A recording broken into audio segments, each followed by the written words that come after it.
Hello everyone. Today you're going to be working on comparing percentages, and then on your second page you're going to be finding percentages. So I've got a couple of short little lessons for you before you start. So you want to make sure that when you compare fractions, they are in the same unit, just as when we compare measurements or other types of mathematical comparisons. We want to make sure that we're looking at the same format when we do that. So right now I have a fraction and a percentage. What I want to do is I want to show them both as the same kind, either a fraction or a percentage. So the easiest thing to do here, it would be to turn both of these into a fraction over 100. So that means that this would be, the denominator and numerators would be multiplied by 20 here. So that this fraction would become 40 out of 100. And then this percentage converts to 32 over 100. And now I can easily see which one is bigger. So then I would choose, or I'd use my inequality sign to choose the larger fraction here. Now here I have three different types of units. I have a fraction, I have a percentage, I have a decimal. Again, I want to be changing those all into the same, either all fractions, all percentages, or all decimals.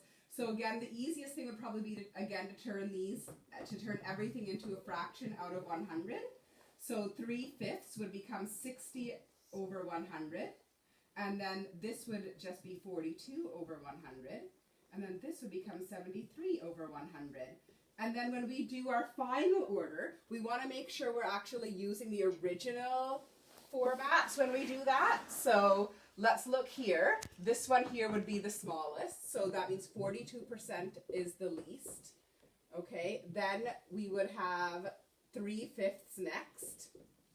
And then 0.73 as my largest. Okay, so just remembering when you're comparing to make sure that you convert them all into fractions over 100 before you put them in order. All right, now I told you you'd be moving on to finding percentages.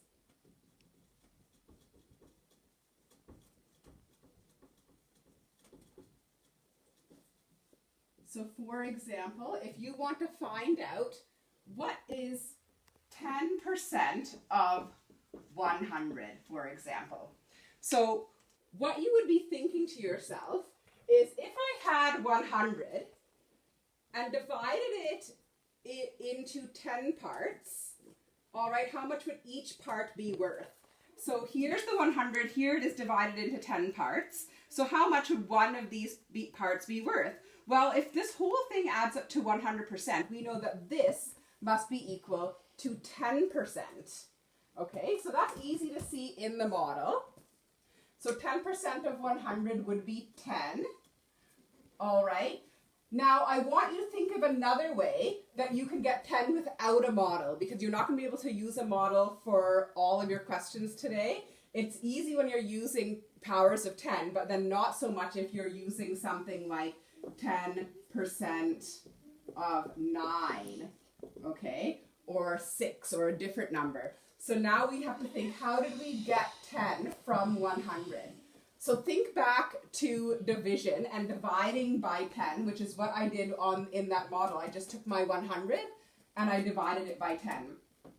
So 10% of 100. So think about your decimal, where your decimal would be in 100. And remember, when we divide by 10, we move that decimal one place to the left. All right, and now it's here, and that's how we got 10. In the number 10, the decimal would be there. So all you're doing is moving a decimal to divide by 10. So to find 10% of something, of a number, in the number 9, we have the decimal there. To find 10%, we just move the decimal here. So 10% of 9 is 0.9.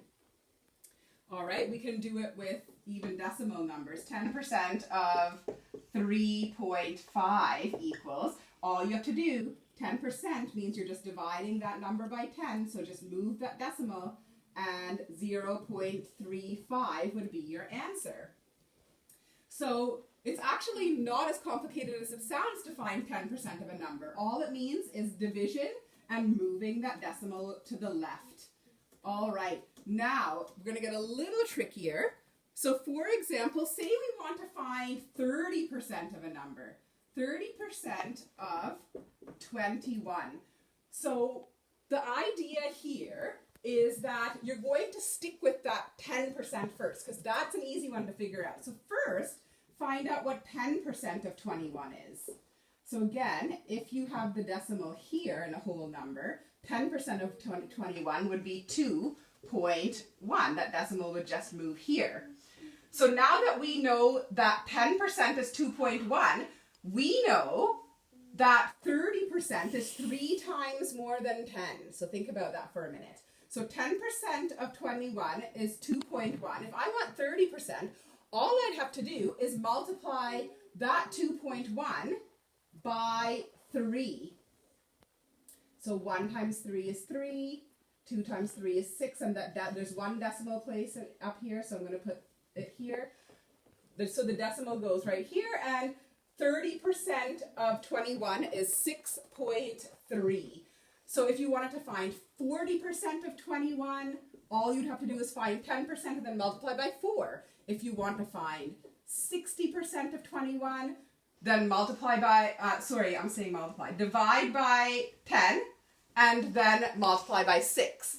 So find 10% first, divide by 10 and find 10% first, and then multiply that by whatever number you need to turn 10% into the percentage you're looking for. If it's 60%, you're going to multiply by 6. If it's 70%, you're going to multiply your answer by 7.